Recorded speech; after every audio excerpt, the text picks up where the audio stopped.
Pero es que no ves. Allí yace, calladita, bien calladita. Eso mascullaban entre dientes aquellos hombres de la ciencia, escondiendo el titubeo bajo un frágil manto de ira. Tan solo si alguna brisa soplara un poco más fuerte, sus enunciados se derrumbarían como quien construye un castillo de cartas a la ribera de un río. Pero no fue así. La cuota de poder se mantenía vigente entre estos doctos caballeros, propietarios de todas las certezas, e impedían cualquier tipo de valoración por parte de quienes se encontraban, claramente, en un punto inferior en la escala del conocimiento humano. Y así continuaban, examinando despiadadamente su forma, contabilizando las medidas de su estructura, escribiendo gordas enciclopedias sobre sus características, su fauna, su flora, la tierra, los surcos que las envolvían generando canales de agua cristalina. Recitaban poemas, canciones que se susurraban en las cantinas de los poblados, historias terroríficas que los hermanos mayores les relataban teatralmente a los pequeños, con el cruel motivo de espantarlos durante las noches. Poco a poco, el imaginario colectivo fue construyendo su propia verdad sobre los cimientos de los relatos que aquellos hombres con poder exclamaban impetuosamente. Las volcanes eran sinónimo de destrucción, de maldad absoluta. El mismísimo demonio se encuentra en sus interiores, esperando el momento adecuado para borbotear su deliciosa infernalidad. Se escuchaba sollozar temblorosamente entre las multitudes temerosas. Así, estas extrañas producciones del diablo se desenvolvían suavemente frente a los ojos de quienes consumían su existencia como una exhibición de museo, una pieza de gran baluarte, una joya para aquellos hombres de la ciencia que honraban su poderío relatando los resultados de sus investigaciones, de sus meticulosos estudios de laboratorio. Solo los valientes se atrevían a acercarse a ellas, a rodearlas sobre sus corceles, exclamando de entre sus fauces que este mundo era regido por los hombres y solo aquellos hombres, de tez pálida y nacidos en cuna de oro, podían brindar paz y prosperidad. Calladita, entonces, bien silenciosa.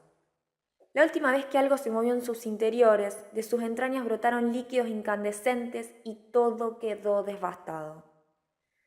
Destruyen todo lo que tocan, reclamaban enfurecidos quienes disfrutaban de la quietud y de las cosas tal y como estaban. Pero ahora ya no más. Si no me crees, mírala. Quieta, silenciosa, nada pasa en su interior. Está muerta, más que muerta, y bien le corresponde quedarse así, de otra manera es inservible.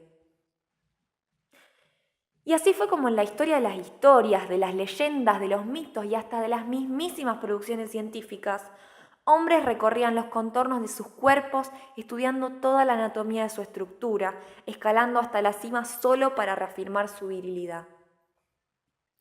Se asomaban sobre la inmensidad de su cráter central y exclamaban haber visto a las fieras más horribles y hasta haber luchado contra ellas.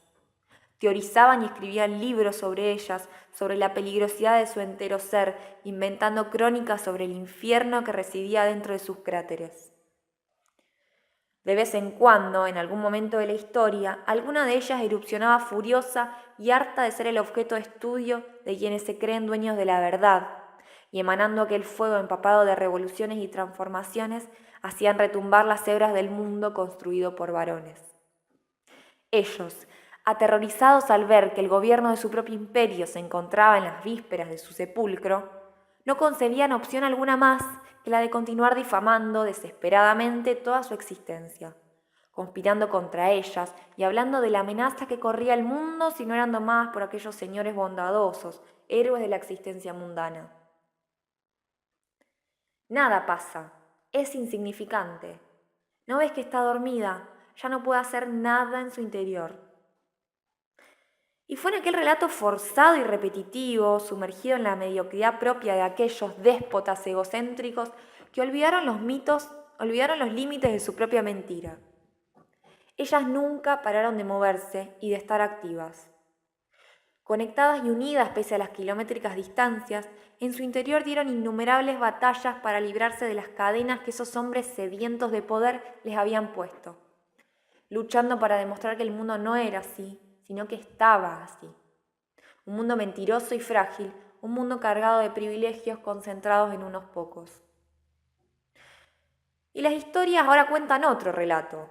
Las volcanes, organizadas, comenzaron a derrumbar poco a poco el enorme palacio imperialista construido por quienes se proclamaban estandartes de la ciencia y el progreso.